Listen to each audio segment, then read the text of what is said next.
Muy bien. Eh,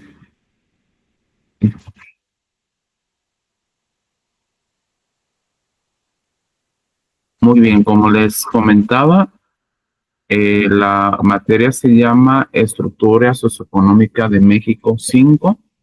Es de dos sesiones y en esta primera sesión vamos a ver de la unidad uno y la mitad de la unidad 2. Aquí en el puntaje de actividades en cuanto a la evaluación, comentarles que el 25% son las actividades de clase, el otro 25% son tareas, un 25% es el portafolio de evidencias y el último el porcentaje, el 25% es un proyecto integrador. En el caso de esta materia, el proyecto va a consistir en una línea del tiempo en donde tú vas a registrar los aspectos sociales, económicos, políticos y culturales que hubo en México de un año a otro año, que ahorita te lo voy a comentar. En algunas otras sesiones, lo que yo hacía con los alumnos era que pegaran hojas blancas, una hoja blanca arriba y otra abajo, y en cada hoja se dividía en dos partes para que en total fueran 4 apartados. En un primer apartado puede ser el aspecto social, en el otro el económico, y en la segunda hoja puede ser el político y el cultural, para que inicie en una parte izquierda y vayas pegando hojas para poder realizar tu línea del tiempo. Te voy a mandar un ejemplo para que veas más o menos cómo es. Entonces, vamos a comenzar con la clase del día de hoy. Si es necesario, de favor, que vayan subrayando información para que les ayude al momento de hacer su proyecto. Les voy a compartir por aquí. Déjenme ver en dónde está para mandar un mensaje. Aquí. Les voy a compartir por aquí tanto mi nombre como el correo en donde me van a poder mandar la información.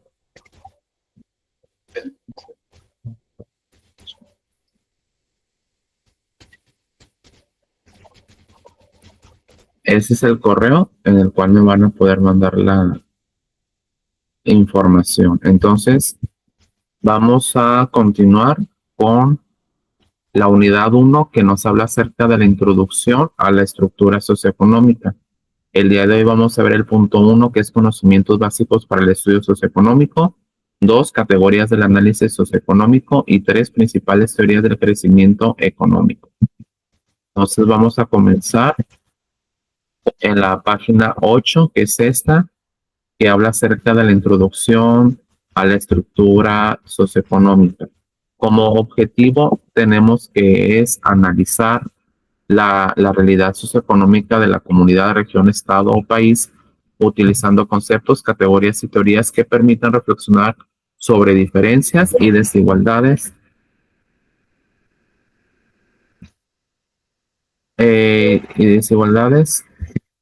permítame.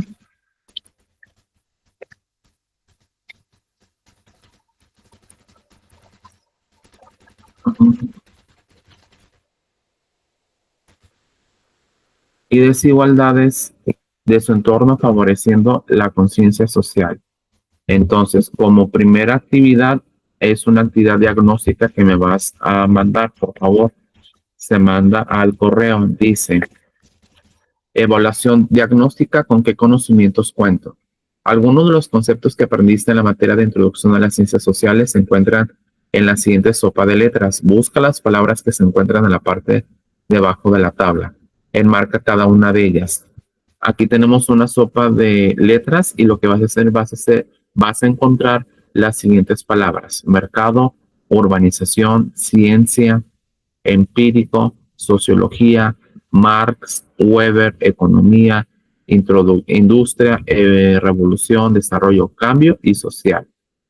El punto 2 no me lo vas a hacer porque es una actividad Equipo, lo que vas a hacer es el punto 1, que es la sopa de letras, y el siguiente punto que dice, señala al menos 3 diferencias existentes entre el conocimiento científico y otra forma de generar conocimiento.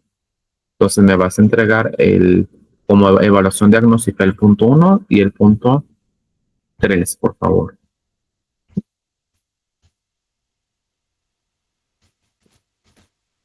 Siguiente, vamos a dar inicio con una pequeña lectura de reflexión que dice, un día la mano izquierda dijo a la derecha, nosotras trabajamos para el estómago y él nada. Apenas lo oyeron las piernas y dijeron, nosotras también y él a comer. Hagamos huelga y si el estómago quiere comer, que se las arregle como pueda. Oyendo todo esto, el estómago dijo con tristeza, yo no soy cómodo, nuestros trabajos son diferentes, dependemos unos de otros. No lo dejaron hablar más y los brazos también se sumaron a la protesta. Pero al cabo de unos días empezaron a quejar de los débiles de lo débiles y cansados que se encontraban. Lo mismo decían las piernas y la cabeza, y así todos los miembros del cuerpo coincidían con la misma queja. Entonces habló de nuevo el estómago, mostrándole su error por el que pagaban las consecuencias y proponiéndoles que lo alimentaran de nueva cuenta.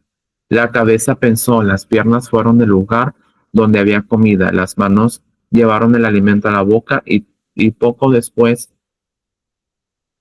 exclamaron, parecía que nos vamos recuperando, qué bien estamos. Todos los elementos del cuerpo comprendieron sobre la importancia que tienen cada una de las partes. Dice así, el texto anterior analiza de cómo en un cuerpo humano todos los elementos se encuentran interrelacionados. Si uno tiene problemas, los demás también lo tendrán. O bien, si uno deja de realizar su función, como este es el caso,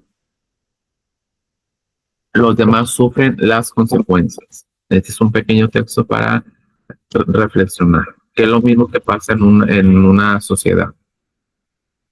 Vamos a comenzar con los conceptos básicos para el estudio socioeconómico. Dice, cuando hablamos de estructura, un ingeniero nos hablará de la estructura de una casa, de un edificio, de una presa. Un biólogo podrá referirse a la estructura ósea de los seres vivos, de la estructura molecular o de la estructura nuclear. En general, cada ciencia podrá definir la estructura de distinta manera. Para efectos prácticos en ciencias sociales, la usaremos para resaltar la forma en cómo distintos componentes de la sociedad se relacionan entre sí en un tiempo y lugar determinados. Entonces, dice el concepto de estructura y cambio social. Algunos autores que conociste en tu curso de introducción a las ciencias sociales definen la estructura social y económica. Mencionaremos aquí a 2 de ellos. El primero es Carlos Marx y el otro es Levi Strauss. Dice, es momento de profundizar en dos formas distintas de abordar las estructuras sociales a partir de los aportes de los autores mencionados previamente. La estructura incluye diferentes elementos que no son solo económicos e integran un sistema donde lo social, lo cultural, lo económico se encuentran interrelacionados. Al modificarse algunos de esos aspectos, los demás sufren cambios. Esta última perspectiva de la estructura, al lado de aquella que enfatiza la atención en el desarrollo de las fuerzas productivas, será de guía para analizar los componentes del funcionamiento de México a lo largo de su historia y hará posible entenderlo al vincularlo con el concepto de cambio social. Vamos a ver ahora el primer apartado que hace referencia a el origen de la palabra economía y lo que significa. Dice, la economía del griego oikos, que significa casa, o reparto, distribución, administración, es un conjunto de actividades concernientes a la producción, distribución y comercio, así como al consumo de bienes y servicios por parte de diferentes agentes económicos. La ciencia social encargada de su estudio científico es la ciencia económica y quienes las estudian son los economistas. En términos muy generales se podría definir como el dominio social que enfatiza prácticas, discursos y expresiones materiales asociadas con la producción, uso y manejo de recursos. Dice, en este sentido amplio, la economía se refiere a la organización del uso de recursos escasos cuando se implementan para satisfacer las necesidades individuales o colectivas, por lo que es un sistema de interacciones que garantiza este tipo de organización, también conocido como un sistema económico. Permíteme tantito. Dice, algunas de las actividades económicas son la agricultura, la ganadería, la industria, el comercio y las comunicaciones. Para poder entender, jóvenes, un poco más acerca de la economía, es necesario también entender cómo los diferentes tipos de modelos económicos influyen en la vida de las personas. El primer modelo económico que vamos a ver se llama capitalista. Dice, el capitalismo es un sistema económico propuesto por el protestantismo cristiano, que justifica el usufructo de la propiedad privada mediante el capital como herramienta de producción por encima del trabajo. Se encuentra mayormente constituido por las relaciones empresariales vinculadas a las actividades de inversión y obtención de beneficios, así como de relaciones laborales tanto autónomas como asalariadas subordinadas. En el capitalismo, los individuos y las empresas, habitualmente representadas por los mismos, llevan a cabo la producción de bienes y servicios de forma privada e interdependiente, dependiendo así de un mercado de consumo para la obtención de recursos. El intercambio de los mismos se realiza básicamente mediante comercio libre y, por tanto, la división del trabajo se desarrolla de forma mercantil y los agentes económicos dependen de la búsqueda de beneficio.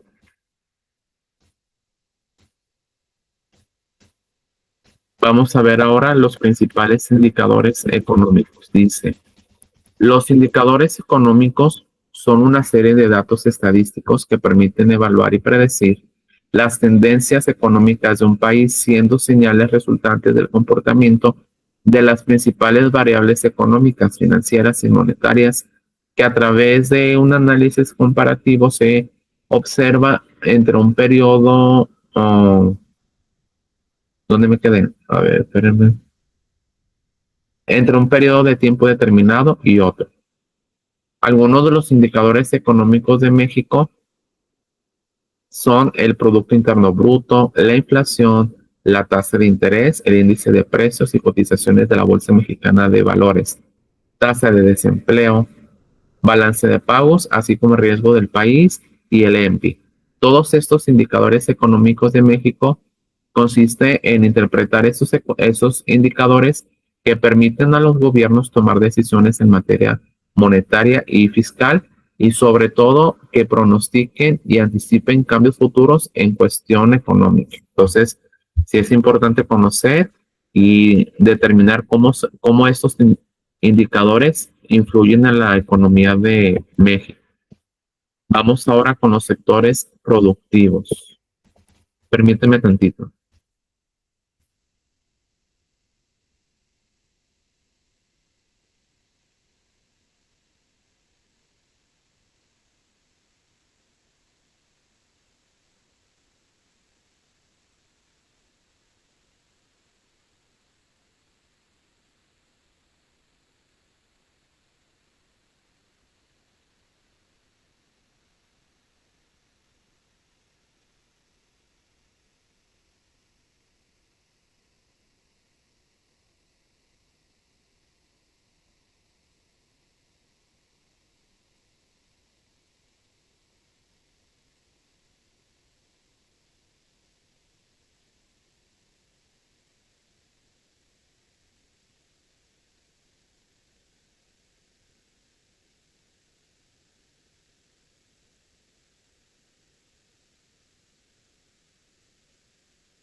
Ya estoy aquí.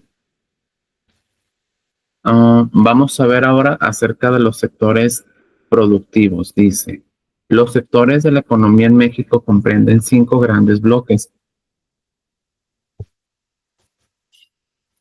y dentro de cada de ellos se clasifican las empresas e instituciones de acuerdo al tipo de bienes y servicios que ofrecen. Tradicionalmente se ha considerado 3 sectores de economía: el primario, secundario y terciario. El día de hoy también se reconocen otros 2 sectores: cuaternario y quinario. Aunque ambos se consideran parte del sector terciario. Vamos a ver cada una de las características. Dice: elementos del desarrollo económico. El desarrollo económico se logra a partir de una serie de escenarios económicos, sociales y políticos. Aumento del Producto Interno Bruto per cápita.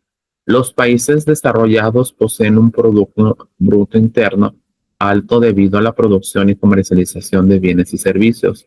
El PBI per cápita es uno de los índices que se tienen en cuenta para el análisis del desarrollo de un país.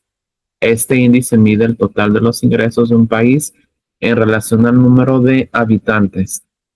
Necesidades básicas cubiertas. Los países desarrollados distribuyen la renta de manera que todos los habitantes posean las necesidades básicas cubiertas. En esos países la tasa de desempleo suelen ser bajas. Existe un acceso a los servicios como agua, luz y gas casi total. Desarrollo de capacidad productiva. Los países desarrollados utilizan los recursos y sacan provecho de ellos. Muchos de estos países ponen el foco en la industrialización y en el sector de los servicios. Factores del desarrollo económico. Existe una serie de factores que se tienen en cuenta a la hora de medir el desarrollo económico de un determinado país o región. Por un lado, es importante tener en cuenta que el desarrollo económico no implica solamente el crecimiento económico, sino que se basa en indicadores como la esperanza de vida, el acceso a la educación y factores que distribuyen el desarrollo humano y social de los individuos. Factores de producción. Esos factores son elementos que conforman el aspecto económico. La tierra, el capital, el trabajo y la gestión empresarial son algunos de los factores que forman parte de las cadenas productivas. A partir de esos factores se mide el crecimiento económico. Factores tecnológicos. Son aquellas tecnologías y técnicas que resultan clave en el desarrollo de las economías. En las últimas décadas, la tecnología ha permitido la optimización y agilización de los procesos. Factores que contribuyen al desarrollo humano. Son aquellos elementos que permiten diferenciar el crecimiento económico del desarrollo. El progreso social y económico de un país depende en buena medida de la situación de sus habitantes. El crecimiento económico no garantiza una distribución equitativa de la renta. La tasa de empleo, el acceso, la educación y la salud, el salario mínimo son algunos de los factores que determinan el desarrollo de un país.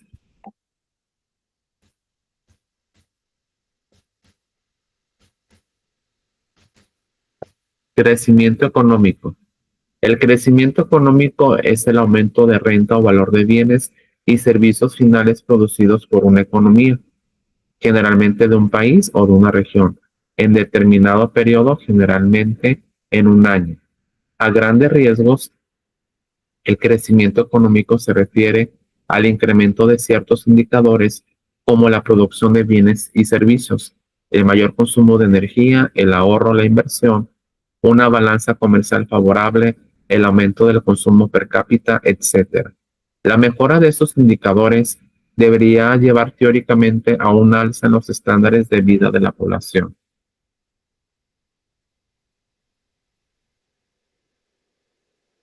Vamos ahora al desarrollo económico. Un desarrollo económico se puede definir definir como una capacidad de ingresos de los países o regiones para crear riqueza a fin de mantener la prosperidad colectiva o bienestar económico y social de sus habitantes. Podría pensarse al desarrollo económico como el desarrollo de los saltos cualitativos dentro de un sistema económico facilitado por las tasas de crecimiento que se han mantenido altas en el tiempo y que han permitido mantener procesos de acumulación del capital. Evidentemente que los saltos cualitativos no se dan excesivamente si se dan acumulaciones cuantitativas de una única variable, o los saltos pueden ser incluso de carácter externo y no solo depender de las condiciones internas de un país. El cambio de estudio de desarrollo económico se denomina economía del desarrollo. La política pública generalmente apunta al crecimiento económico continuo y sostenido y la expansión de la economía nacional, de modo que los países en vías de desarrollo se hagan países desarrollados.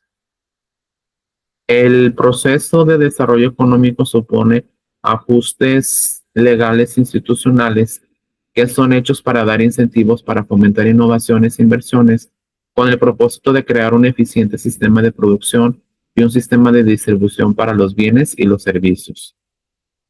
Después de ver el desarrollo económico, vamos a ver ahora lo que es un subdesarrollo económico y cómo influye este en la vida de las personas. Dice,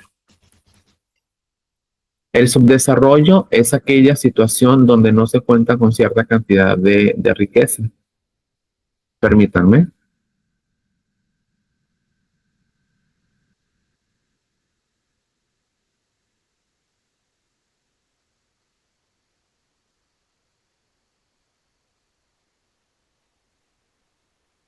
Ah,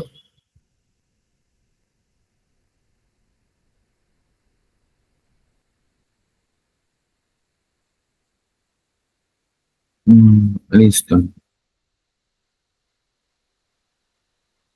Servicios o capacidades productivas, pero no hay un acuerdo sobre cómo medir esas cantidades porque se han elaborado distintas listas, por lo que se trata de un término controvertido al no haber un consenso suficiente. La idea del subdesarrollo, que tiene su origen en los economistas alemanes del siglo XIX y principios del siglo XX, quienes discutían la idea de Adam Smith, según la cual todas las regiones, profesiones y poblaciones pueden progresar económicamente a un ritmo parecido. Independientemente de la definición del término, el subdesarrollo es un problema mundial al que se le han atribuido diferentes factores, pero sin acuerdo sobre si son o no influyentes. En algunos casos, con argumentos racistas, sí pueden considerarse genéricos o específicos, como en la región se han creado por se han sido creados por otras naciones. Caso de los colonialismos, o si por el contrario serían algo propio de las poblaciones subdesarrolladas, como la culpabilización de los otros.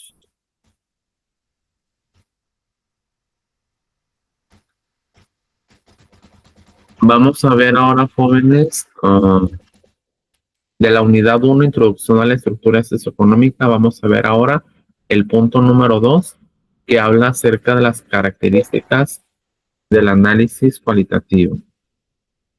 Dice, del análisis socioeconómico, perdón. Estructura económica. En la definición de estructura económica se pone atención a las formas en que se produce y distribuye el conjunto de bienes y servicios. Sabemos que los cambios en la base económica producen transformaciones en la superestructura sin que esta relación sea mecánica. El concepto de estructura económica comprende la relación entre los diversos sectores de la economía, especialmente entre los tres sectores principales conocidos como primario, secundario y terciario. En el sector primario se incluyen aquellas actividades cuyos productos se obtienen directamente de la naturaleza: agricultura, pesca, explotación forestal y la minería. El sector secundario, por su parte, agrupa las actividades que transforman o elaboran los productos de la naturaleza, como ser fundamentalmente la industria y la construcción. El sector terciario o sector servicios no se ocupa de productos o bienes materiales, sino de servicios. Estos cubren desde el servicio doméstico y personal hasta los servicios financieros y comerciantes, profesionales y estatales. Aquí tenemos un ejemplo en donde nos hace mención de la estructura económica que hace referencia a las inversiones y la estructura financiera que hace referencia al origen de fondos en recursos financieros.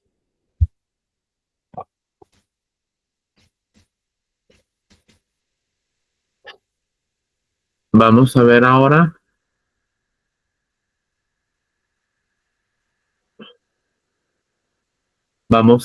acerca de la superestructura e infraestructura.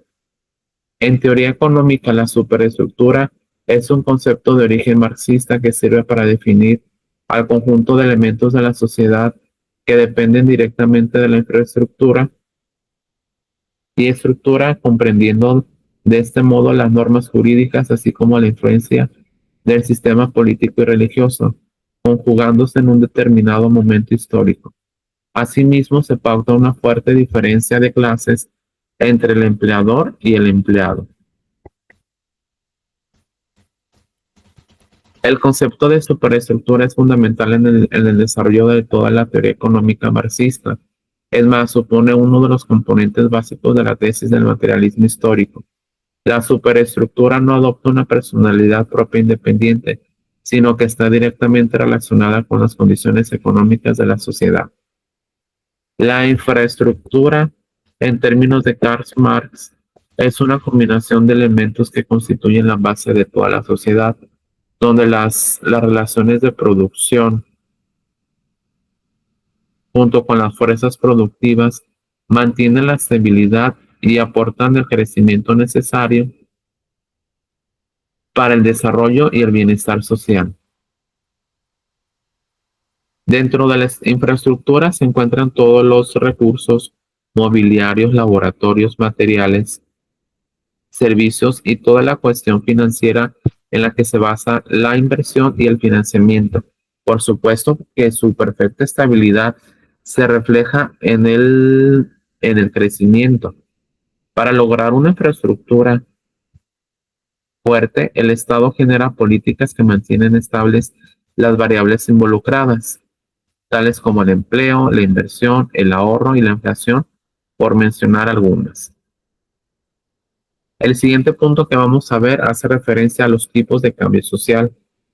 Dice lo siguiente: como parte de la estructura social se analizará el componente población. A la población la analizaremos a partir de su composición y algunas de las características más importantes como son la salud y la educación. Estos elementos nos permiten reconocer la forma en que está conformado un país, estado, municipio, localidad, etc. Y junto con ello las características de su población, las cuales influyen en las dinámicas económicas, sociales, políticas e incluso culturales. Población. La población en un país, región, localidad, etcétera, está constituida por personas con diferentes características que pueden compartir costumbres, un territorio, el idioma, etcétera. Al comparar a México con otros países del mundo, es posible apreciar que se ocupa el lugar 11 en la lista de los países más poblados del mundo, con más de 114 millones de personas para el año 2010 y para el año 2014 casi 120 millones de personas. Respecto a los países del continente americano, México ocupa el tercer lugar.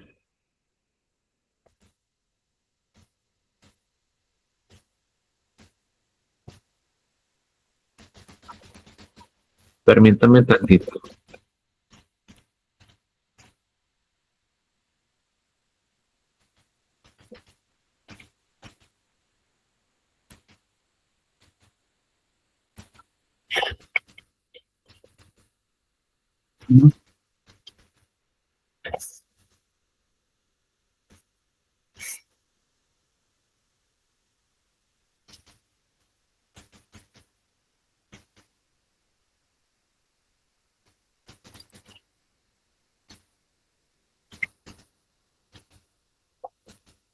Listo, nos quedamos en principales teorías del crecimiento económico. Déjenme acomodar aquí. Dice, estas teorías estudian cuáles son los cambios económicos y sociales que determinan el crecimiento económico a mediano y largo plazo, y cuáles son esas políticas que deben impulsarse para estimular dicho crecimiento. Existen diferentes teorías para analizar el crecimiento económico de una nación.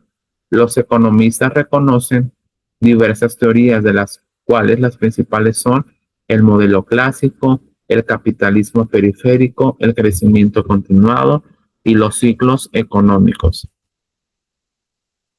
Vamos a iniciar primero con el crecimiento económico. Las teorías del crecimiento son diferentes de las teorías del desarrollo económico. Las teorías del crecimiento tratan de analizar las razones y los factores que determinan el crecimiento del producto y la renta en una economía cerrada, es decir, sin tener en cuenta el efecto positivo o negativo que puede tener la existencia de otras economías de otros países. Las teorías económicas del desarrollo, por el contrario, tratan de analizar las posibilidades de crecimiento de los países pobres en un mundo en el que ya existen países ricos, es decir, son modelos de economías abiertas más complejos en los que se tienen en cuenta muchos más factores. Cuando Adam Smith titula su libro de teoría económica como investigación sobre la naturaleza y causa de la riqueza de las naciones, está subrayando que el problema dominante en su trabajo es el crecimiento económico. Las teorías clásicas del crecimiento, elaboradas por sus seguidores Ricardo, Malthus y Marx, son la base sobre las que están elaboradas las teorías e ideologías modernas.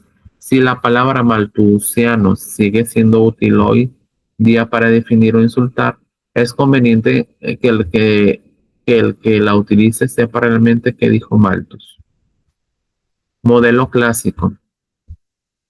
Esta teoría económica fue propuesta por Adam Smith en su obra La riqueza de las naciones de 1776, donde refiere que la riqueza de las naciones estaba en el trabajo productivo de la población y no en su riqueza natural o de los metales. Además, criticaba las 3 R's del mercantilismo: restricción, regulación y represión, a lo cual proponía el libre tráfico basado en los siguientes razonamientos. 1. El aumento de la productividad viene a través de la división del trabajo. El aumento de rendimiento viene con la especialización de los trabajadores. La división del trabajo aumenta o disminuye de acuerdo con la extensión del mercado. El mercado se extiende hasta sus máximos límites mediante el comercio libre, y el comercio libre se da con la no intervención del Estado en la economía. Hablar de capitalismo periférico es hacer referencia a los términos del centro-periferia, lo cual implica un desarrollo económico desigual, donde los centros se consideran las economías donde primero penetran las técnicas capitalistas de producción. En cambio, la periferia la conforman las economías cuya producción permanece inicialmente rezagada desde el punto de vista tecnológico y organizativo. La historia reciente muestra que los países periféricos mantienen vínculos cercanos, políticos, económicos y culturales con los principales países industrializados, los cuales exportan los productos primarios y excedentes financieros, y de los cuales importaban manufactura, recursos humanos, tecnología, ideas, valores, en general, cultura.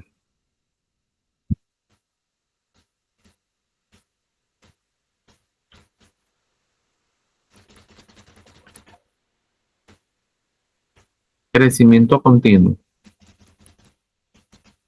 Se habla de crecimiento continuo cuando hay un aumento constante en la producción de bienes y servicios de un país, así como de bienes humanos, y la capacidad de minimizar las variables del mercado nacional e internacional. Para generar el crecimiento continuo es necesario administrar de forma más eficiente los recursos con los que cuenta una nación y no tanto que se empleen esos recursos, es decir, invertir en la población en el ramo de la educación y la capacitación para mejorar esa calidad de los recursos laborales existentes, mejorar productividad, lograr la eficiencia económica y fomentar el crecimiento. Otros factores que mejoran el crecimiento económico son los siguientes: desarrollo del capital humano canalizando el gasto público a fomentar la inversión en él, mayor escolaridad y capacitación a la salud, mayor ahorro, poner en práctica un sistema fiscal que estimule el ahorro y la inversión, e inversiones en equipos y gastos privados para investigación y desarrollo. Ciclos económicos. A mediados del siglo XIX, Karl Marx definía a los ciclos económicos como cambios recurrentes y no estrictamente periódicos en una rama de actividad, un país, un conjunto de países o incluso la economía mundial. La teoría se basa en el comportamiento de una economía que registra un patrón recurrente o ciclo cuya duración varía, pero que generalmente presenta una fase de expansión seguida de otra de contracción. Permítanme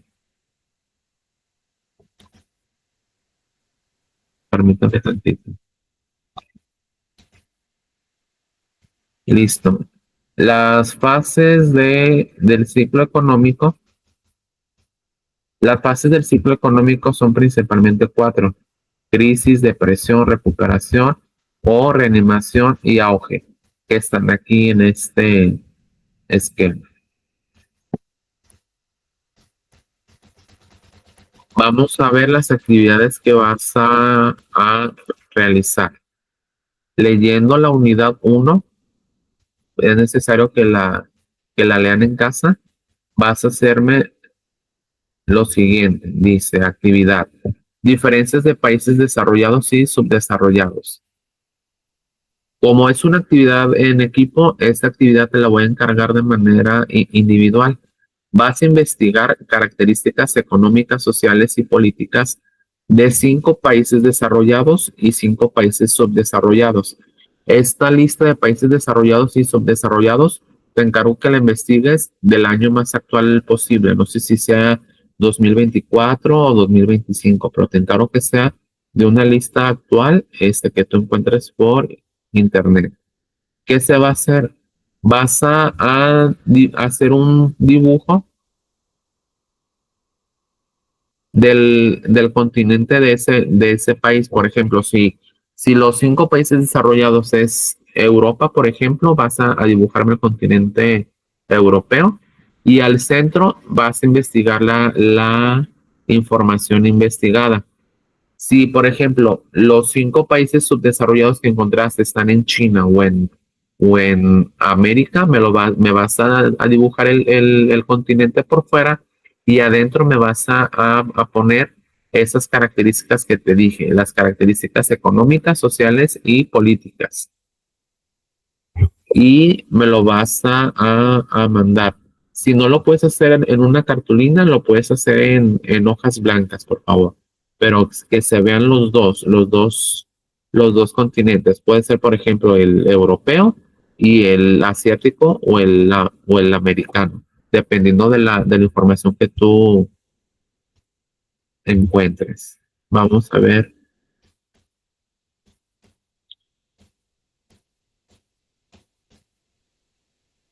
Dice, como has podido observar a través del breve recorrido conceptual que hicimos, las diferentes categorías del análisis socioeconómico te pueden ayudar a entender de mejor forma el contexto en el que vives.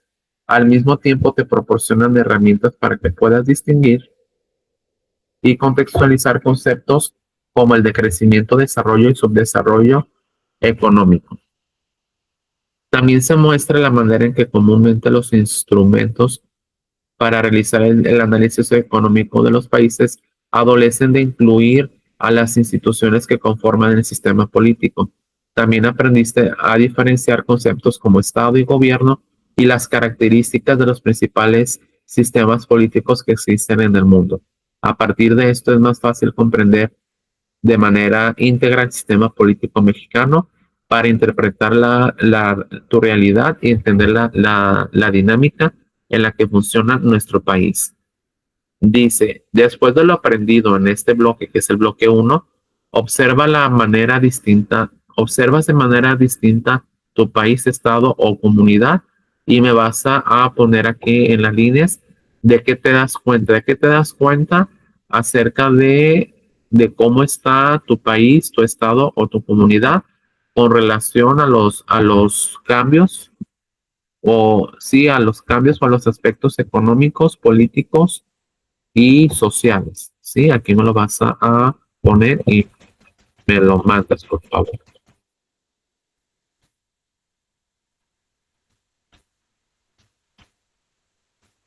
Permítame, déjame ver. Esta actividad, la uno no me la vas a hacer. Me vas a hacer este cuestionario. Dice, lee, reflexiona y responde a los cuestionamientos que a continuación se presentan. ¿Cuáles han sido los aprendizajes más significativos en este bloque y por qué? Aquí me vas a poner todos los aprendizajes que obtuviste en este primer bloque y me vas a poner el por qué. Punto número dos, ¿cuáles son las ideas y conceptos que consideras que son necesarias para análisis de tu comunidad, de la comunidad en que tú vives? ¿Cuáles son las ideas o los conceptos de este bloque que son necesarios para poder analizar tu comunidad?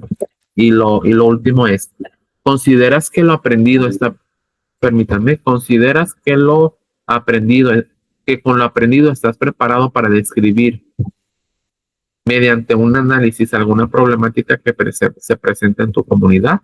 Esto va a ser preguntas de reflexión que también me las vas a mandar. Y antes de abordar la unidad 2 que habla acerca de modelos económicos en México de 1970 a 1982, te voy a explicar en qué consiste tu proyecto.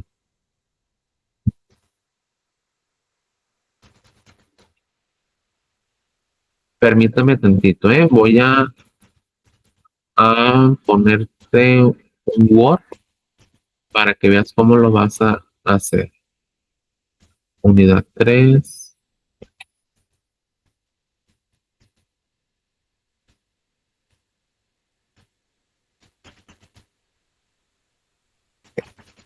Déjame ver en qué año termina esta.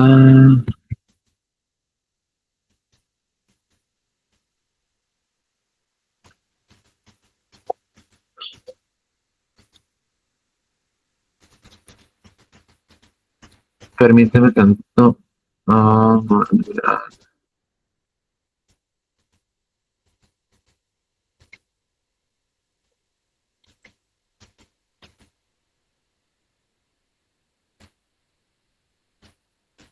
tu línea del tiempo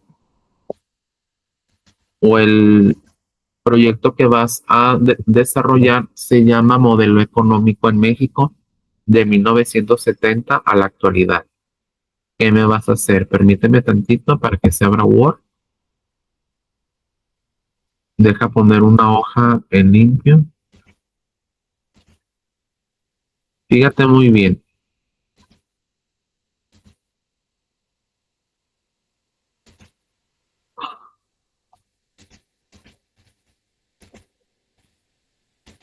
En esta hoja, a ver, deja ver, dividirlo bien. Quito esto. Y aquí está. Fíjate muy bien. En una línea del tiempo que tú vas a hacer, vas a ponerme dos hojas. Permíteme. Vas a ponerme,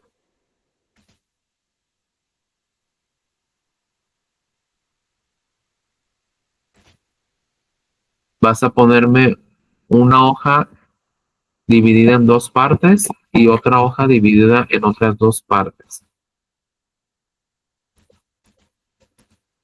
Entonces se te van a hacer cuatro partes. Tu línea del tiempo va a iniciar de 1970, aquí te lo pongo, hasta la actualidad. En este caso lo vamos a dejar al 2024 aproximadamente, ¿sale? Como por aquí, 2024. Entonces, con ayuda de tu manual vas a hacerme esta línea del tiempo en el que tú me vas a pegar. Esa es una hoja blanca, esta, y esa es otra hoja blanca. Entonces, se divide en dos partes y en cada una de las partes me vas a poner un aspecto. Por ejemplo, vas a ponerme el aspecto social, en el otro el aspecto económico, en el otro el aspecto cultural y en el otro el aspecto político. En cada uno de los aspectos, tú me vas a poner una información relevante en el año en el que iniciamos. Por ejemplo, en el 1970 me vas a poner aquí información, tanta información y un dibujo o imagen representativo, ¿sale? En cada uno de los aspectos. Esta parte que yo te estoy poniendo aquí son dos hojas blancas. Una que corresponde al aspecto social y económico y la otra hoja blanca que es el cultural al político. Entonces se pegan tanto a lo ancho como a lo largo, por favor. Entonces, en cada uno de los apartados vas a ponerme un aspecto social, económico, cultural y político. Y si gustas, puedes dividir los años en cada 5 años o en cada 10 años para que pongas información relevante. De año en año no es muy recomendable que lo pongas. Puede ser a partir de 1970, ya te puedes ir a 1975 y luego 1980 y así sucesivamente. Lo puedes hacer por bloques de 5 años o de 10 años para que tú pongas información. Esto es un poco extenso, pero si lo empiezas a hacer a partir del día sábado, que es cuando vas a ver el video, tú vas a poder pues hacerlo con tiempo. Esto se va a mandar al correo que yo te mandé y como es una línea del tiempo que es un poco larga y extensa, te encargo de favor que me lo tomes por partes, ¿sale? Que me lo tomes por partes. Entonces, el proyecto se va a llamar Modelos Económicos en México de 1970 hasta el año 2024, por favor. ¿Para qué? Para que tomes en cuenta esta actividad con tiempo y no se te pasen las fechas. Entonces, esta es la actividad que se manda. Se mandan las actividades de la línea del tiempo y se va a mandar al correo que ya te puse. ¿Sale? Entonces, vamos a continuar con lo siguiente. Permítanme. Muy bien. La, la siguiente parte que vamos a ver es la unidad 2. Recuerden que vamos a ver solamente la mitad de la unidad 2 y para el otro sábado vamos a continuar la segunda parte de la unidad 2 y unidad 3. Entonces, comenzamos. Modelos económicos en México de 1970 a 1982. El objetivo de esta unidad, unidad 2, es examinar el impacto político, económico y social en tu comunidad a través del análisis crítico de los principales modelos económicos implementados por el Estado mexicano de 1970 a 1982, favoreciendo una actitud constructiva en su entorno.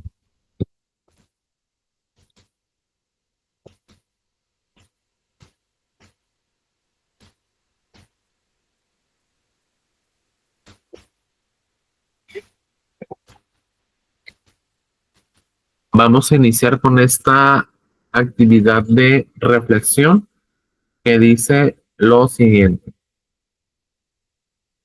Es probable que algún integrante de tu familia, como tus abuelos y abuelas o bisabuelos, sepa cómo era nuestro país en 1940. Sería muy interesante que de viva voz y ellas te pudieran decir cómo era la vida cotidiana en los años 40, a qué se dedicaban primordialmente las mujeres, cuáles eran las actividades de los hombres, cómo se, cómo se transportaban a sus empleos, cómo se vestían, qué comidas eran las más comunes, tenían luz, había festejos patrios y cómo eran, cuánto ganaban y si les alcanzaba para vivir, a qué jugaban las niñas y niños, cuáles eran las diversiones de los jóvenes y muchas preguntas más. La información que logres recabar te ayudará a ubicar el periodo que se trabajará en este bloque 2, ya que cubre 40 años, de 1940 a 1982, y podrás contrastar los cambios ocurridos entre 1940 y 1982, perdón, y el cambio internacional de los años 40.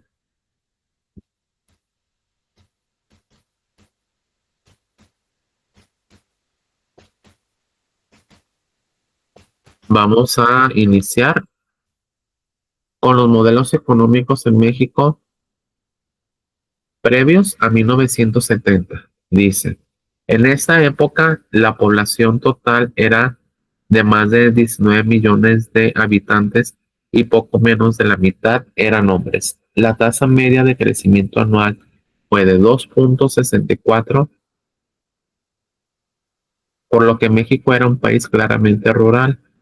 Prácticamente 2/3 partes de la población, equivalente a casi 13 millones de personas, vivían en el campo, mientras que la población urbana era de casi 7 millones, poco más de 1/3 del total. En cuanto a su composición entre las localidades habitadas, la distribución entre hombres y mujeres presentaba ligeras variaciones. Del 64,9% de la población rural, el 32,8% eran hombres y el 32,1% mujeres. Había menos mujeres en el medio rural. De la población urbana, que correspondía al 35,1%, el 16,5% eran hombres y el 18,6% mujeres. Permítanme.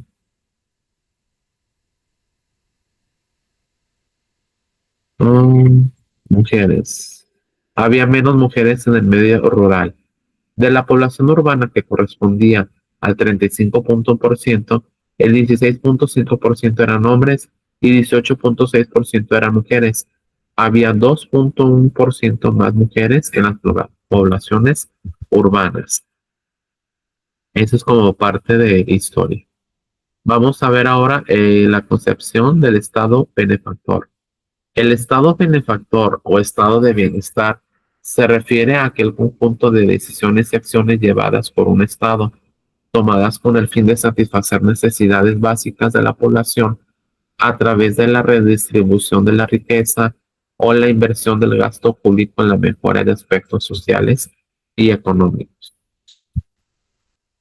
Una forma de gobierno centrada en el estado de bienestar trata de reducir todas las posibles diferencias dentro de la población, enfocándose en garantizar los derechos de los sectores más necesitados y luchar contra la explotación laboral de la clase obrera.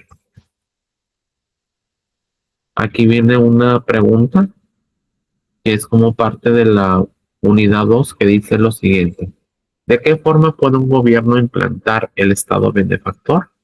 Generalmente la vía más efectiva para conseguir el bienestar social es a través de ayudas económicas como son los subsidios y la redistribución de la riqueza, aplicando políticas fiscales enfocadas en la recaudación de impuestos Un Estado puede destinar ese capital a la ayuda de las clases más vulnerables, reforzando también servicios básicos como la sanidad, la seguridad o la educación.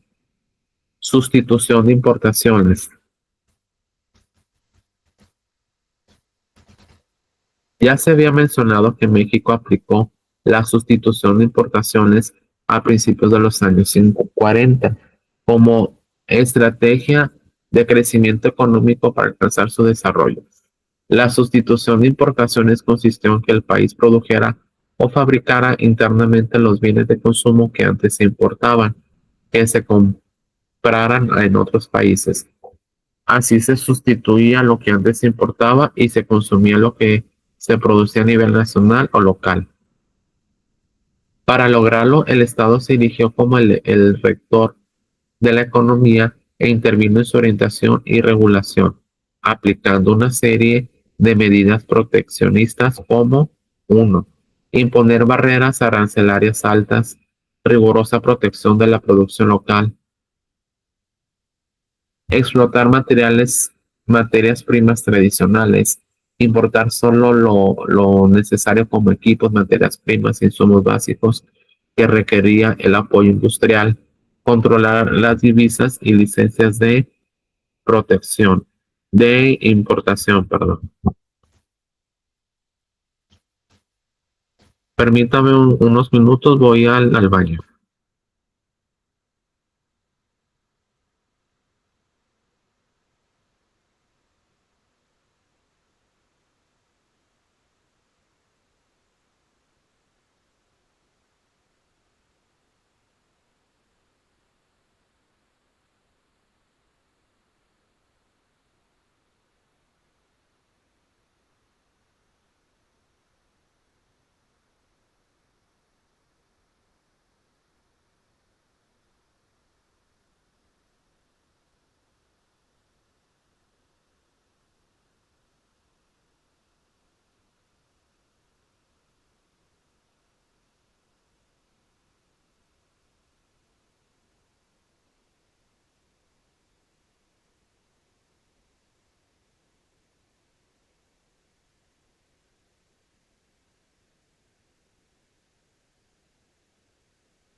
Listo, ya estoy con ustedes.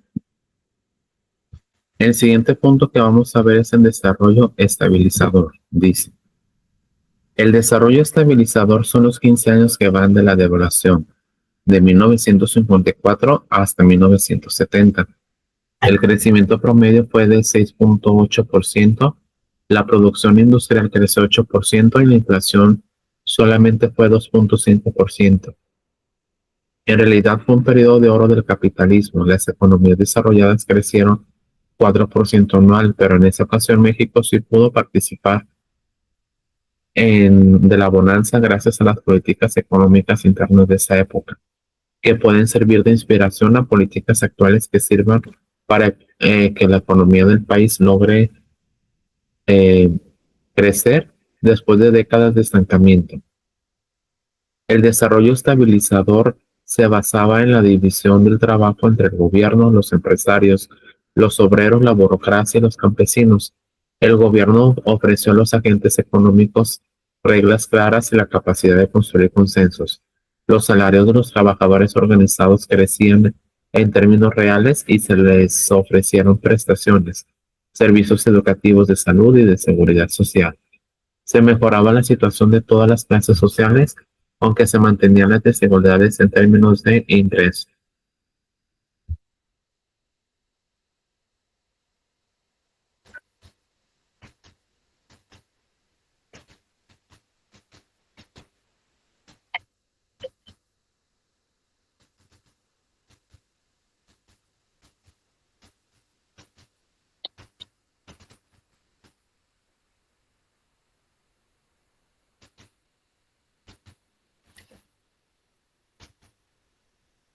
Permítanme.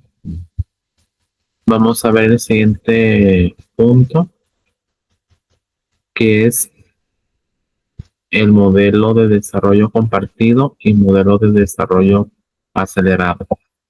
En los años 70, el gobierno tenía que decidir, como parte de la política económica, mantener el control y la participación en las actividades económicas o liberar la economía. En el ámbito internacional, el comercio mundial se había expandido y la tendencia de los países era apostar por construir economías abiertas, aun cuando se reconocía el papel regulador del Estado como promotor del desarrollo.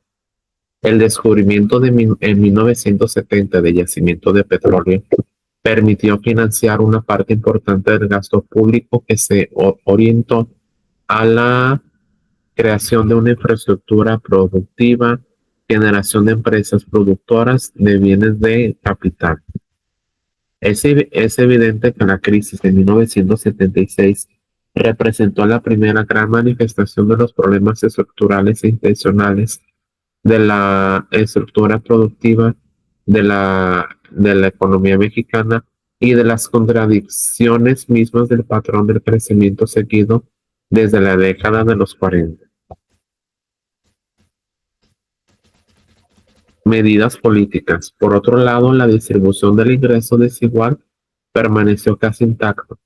La situación de la economía mexicana durante el periodo no permitió que ésta creciera más rápida para generar más empleos y un incremento en el nivel de vida de la población a través del PIB por habitante. Para 1973 se da una aceleración en el crecimiento de la economía y se crean instituciones como el Infonavit para el financiamiento de vivienda y otros fideicomisos que incluían fondos para el rescate de empresas.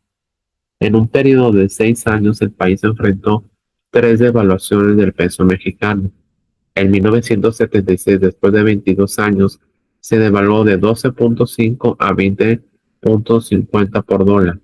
En febrero del 82 pasó de 20.50 a 38. La última devaluación ocurrió en septiembre de 1982, cuando se devaluó de 22 a 70 pesos por dólar, una cifra histórica que afectó seriamente las condiciones de vida de la población.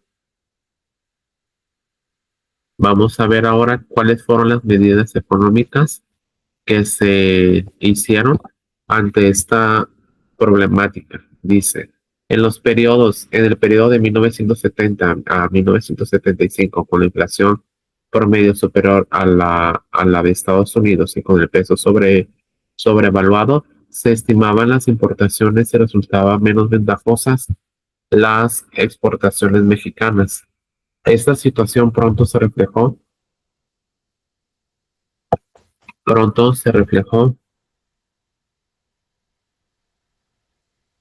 en una balanza comercial poco favorable para nuestro país. La caída de los salarios en 0,6% promedio anual se vio reflejado en una disminución del poder adquisitivo. El saldo de la deuda pública con el exterior ascendió en ese año de 78.874.2 millones de dólares. Al desplomarse la captación de divisas procedentes del petróleo, inmediatamente se hicieron evidentes los desequilibrios estructurales de la economía junto con el déficit externo, el fiscal, la reducción del ahorro interno, el exceso de endeudamiento externo e interno y la acumulación de rezagos productivos.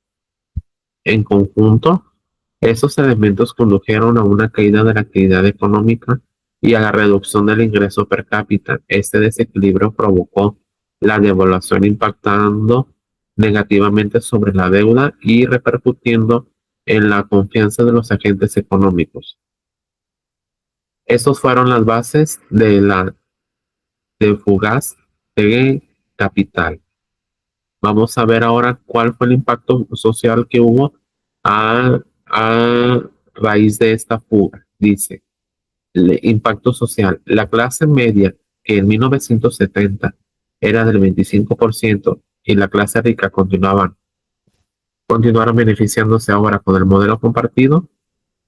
Perdón, las bases se habían dado desde el estabilizador y ahora se daba continuidad a los servicios que desde las instituciones se brindaba en términos de educación, salud, pensiones y jubilaciones, acceso a la vivienda, infraestructura urbana, equipamiento de las ciudades, centros de creación y cultura, acceso a becas, etc.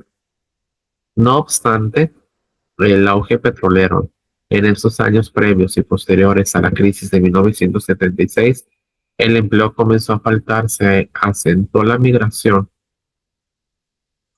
del campo a las ciudades y a la Unión Americana. Los salarios y los costos de la canasta básica fueron en detrimento de la clase trabajadora. Esta etapa fue vivida por la población como de crisis y devaluaciones continuas, que comenzaron a tener efectos nocivos en el modo de vida cotidiano. Una clase media que veía cómo de manera rápida perdía poder adquisitivo y cada vez le alcanzaba menos su salario, que iba a pique a cada año. La clase pobre fue la que más lo padeció y la llamada economía informal creció a pasos agigantados al crecer el desempleo a cifras altas. Los pobres se hicieron más pobres y la concentración de la riqueza se concentró en un grupo reducido. En el país se mantenían las desigualdades geográficas, por lo que la actividad productiva, las diferencias notorias entre las ciudades y el campo mexicano. Crisis y agotamiento de los modelos. Luis Echeverría asumió la presidencia cuestionado en su mandato, ya que él era el secretario de Gobernación durante el movimiento estudiantil de 1968 e importantes sectores de la comunidad universitaria no lo aceptaban. En un intento por disminuir este rechazo,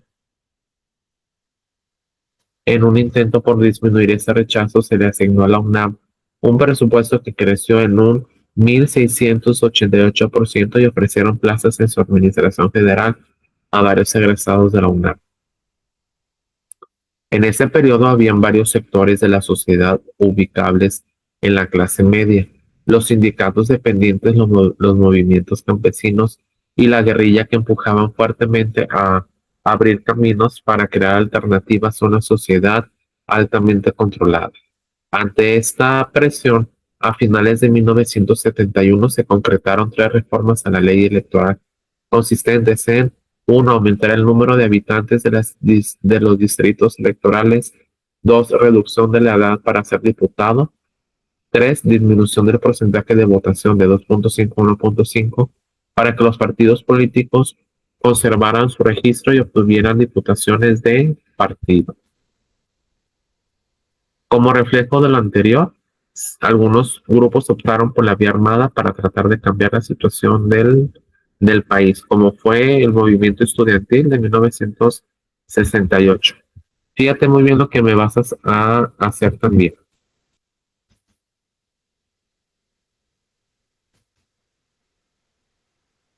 Vas a hacer un collage. Un collage es en una hoja blanca vas a pegarme imágenes que estén sobrepuestas. Van a ser muchas imágenes en una hoja blanca o en una cartulina como tú gustes y me vas a elaborar un collage sobre el crecimiento poblacional, urbanización, pobreza y desigualdad de 1970 a 1982. Un collage, como te lo comenté, consiste en investigar muchas imágenes y esas imágenes se van a pegar como si estuvieran juntas, una imagen pegada junto a la otra. Y la siguiente actividad, déjame leer.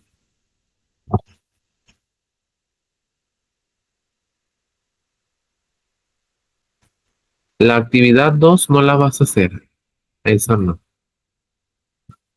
Lo que sí me vas a hacer de favor es, permítanme,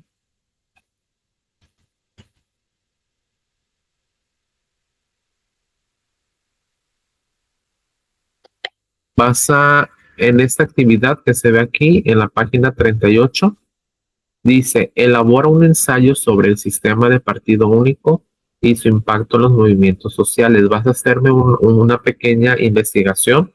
Lo puedes hacer en computadora y mandarme el documento a mi correo en el que identifique los principales elementos de este tema y vas a ponerme solamente una opinión al final de eso. ¿Sale? Y la siguiente actividad que me vas a hacer es la siguiente. Esta. Muy bien. Vas a elaborar una tabla comparativa en donde se va a dividir en datos políticos, económicos y sociales entre 1970 y 1982. Recordemos que una tabla comparativa es una tabla en donde tú pones las secciones que en este caso son 3 puntos o 3 apartados en donde me pongas información de política, de economía y del aspecto social que hubo entre 1970 y 1982. ¿Sale? Entonces, todas esas actividades se van a mandar al correo. Y te voy a leer lo siguiente. Dice, ¿sabías que? Ay, permítanme. Dice, ay, se movió todo. Espera, espera.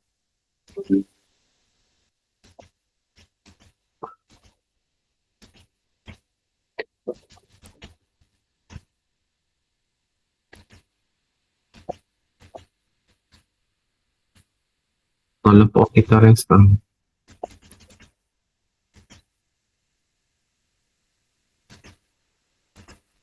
Dice, la mayoría de los medios de comunicación se aliaron al gobierno y acusaron a los estudiantes de actos de vandalismo. Esto ocurrió en 1968.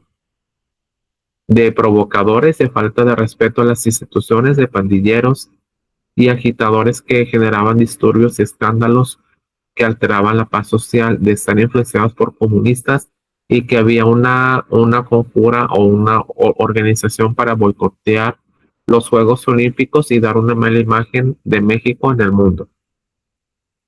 Sin embargo, el pueblo no les creyó, como diría Blanche Petrich. El periodismo de México de 1980 recibió desde las calles una clara sanción inequívoca. Prensa vendida, decían. El gobierno siempre necesitó siempre de aliados. Para lograrlo, el Estado cultivó la corrupción de periodistas que se supuso que fueran agentes delatores y escribanos. Les voy a leer ahora un pequeño texto que habla acerca de aspectos positivos de 1960 a 1965. Dice, se atrajo inversión extranjera al país gracias a que creció protegida dentro de la política de la industrialización. Para 1960, casi 90% de la industria se encontraba en las manufacturas y en el comercio. Ampliaron el conjunto de bienes que requerían de licencia de importación para proteger y estimular la producción industrial nacional. La proporción del total de importaciones que requerían licencia era del 65% en 1964. Estas licencias fueron muy importantes ya que garantizaron el mercado interno a la industria nacional libre de competencia. Vamos a ver ahora algunas de las limitaciones que hubo en esos modelos económicos de 1970 a 1982. Dice, limitaciones. Las desigualdades en la distribución de los apoyos gubernamentales en el campo terminó por generar brechas enormes, debido a que los estados ricos disponían de ingresos per cápita de hasta 4 veces más grandes que los de los estados más pobres que se encontraban en el sur como Chiapas, Oaxaca y Guerrero. ¿Qué se dejó de hacer? Cumplir con lo establecido en la Constitución Política Mexicana, haciendo valer los derechos humanos de toda la población. Se reconocieron los derechos de una minoría por encima de los derechos de la mayoría. Cumplir con los tratados internacionales que México firmó en materia de derechos humanos, de educación, de pueblos indígenas y que paulatinamente derivaron el no ejercicio y disfrute de estos derechos. Tratar en igualdad de condiciones a toda la población sin discriminación. No se aplicó porque hubo trato preferencial para la clase política y empresarial y clerical. Apoyar con programas agropecuarios a los millones de campesinos con tierras de temporal que se empobrecieron por falta de apoyos reales.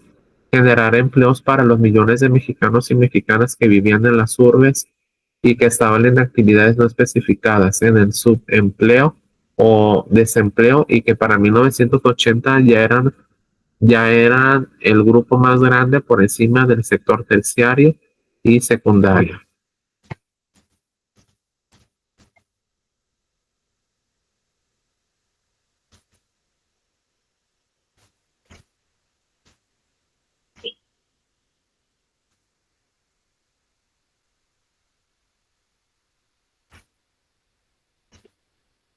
No sé quién esté aquí apoyándome. ¿Está la coordinadora o el director o quién me está apoyando?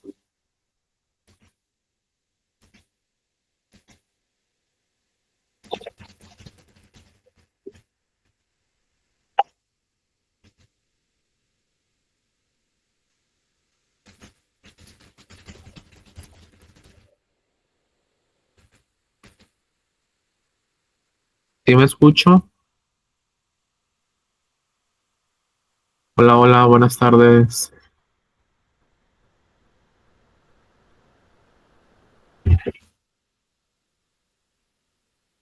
Hola, hola.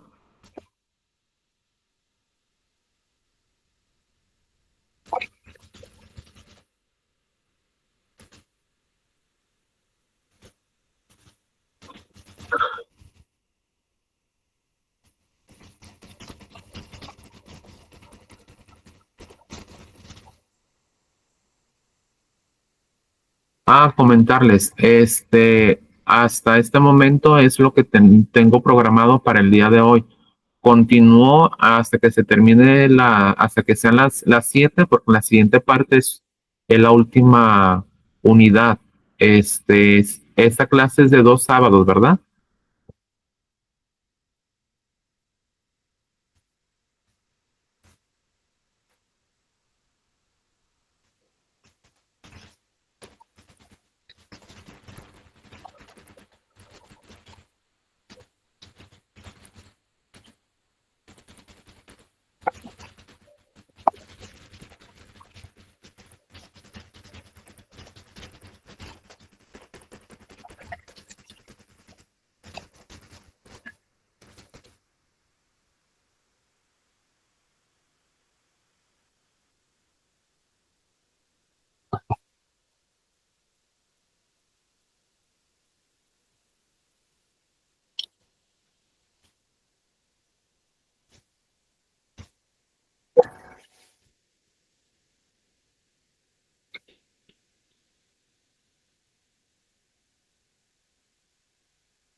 Hola, buenas tardes, Osvaldo. Sí, mira, lo que pasa es que el día de hoy tengo programada las actividades hasta la unidad 2 porque la siguiente sesión es el siguiente sábado.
Hola, buenas tardes. Hola, buenas tardes. Comentarles de la unidad 1 que se llama Introducción a la Estructura Socioeconómica, me vas a hacer la actividad de la página 9, que es esta evaluación diagnóstica, y contestar el punto número 2, que es señalar al menos 3 diferencias existentes entre el conocimiento científico y otra forma de generar conocimiento. Eso se va a mandar al correo. Vas a leerme de favor de la página 11 a la página 23, por favor, y me vas a contestar a realizar la actividad de la página 24 de manera individual. Después me vas a contestar la pregunta de la página 25 y acuérdate que esta actividad de la 26 no se hace, la 1 no se hace, se contesta el cuestionario del punto 2 de la página 26, esa sí se hace. Eso es por parte de la unidad 1. De la unidad 2, que habla acerca de los modelos económicos en México de 1970 a 1982, vas a leer de favor de la página 31 a la 36. Y acuérdate que aquí en la siguiente parte, que es la página 37, vas a hacerme un collage de la actividad 1 y el ensayo sobre el partido único. ¿Sale? El punto 2 de la 37 no se hace. Se hace el actividad 1, actividad 3 y permíteme. Y en la página 39 me vas a elaborar una tabla comparativa. Lo puedes hacer en tu cuaderno o o en hojas blancas, una tabla comparativa con datos políticos, económicos y sociales entre 1970 y 1982. Y aparte vas a entregarme la primera parte de tu línea del tiempo. Acuérdate que es de 1970 al 2024. Entonces, te lo pongo aquí. Entregar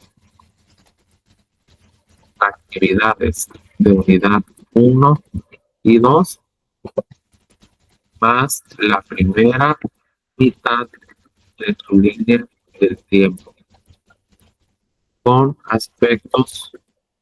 Acuérdate cuáles te dije eran económicos, sociales, culturales y políticos de 1900, permíteme, políticos de 1970 a 2024. A este correo que te voy a poner de nuevo. 87@gmail.com. Te dejo también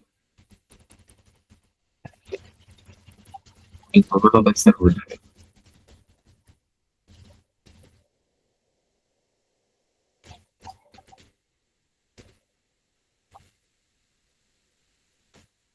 Permíteme. El día y hora límite de entrega.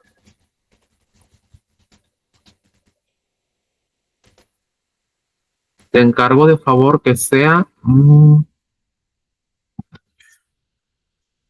jueves 27, por favor. El jueves 27, permíteme. Jueves 27 de febrero. Puede ser 4 de la tarde, sí, por favor. Entonces, si tienes alguna duda, comunícate conmigo, ya sea a mi número celular o a mi correo. Y por mi parte, pues sería todo. En la siguiente sesión vamos a ver unidad 3 y me vas a entregar la segunda parte de la línea del tiempo, por favor. Entonces, pues por mi parte es todo. Es necesario que lean el manual, que lo lean bien para poder realizar las actividades. Y si tienen alguna duda, se comunican conmigo. No sé si haya algún otro comentario que me está apoyando allá, ahí por parte de Instituto ITESCO,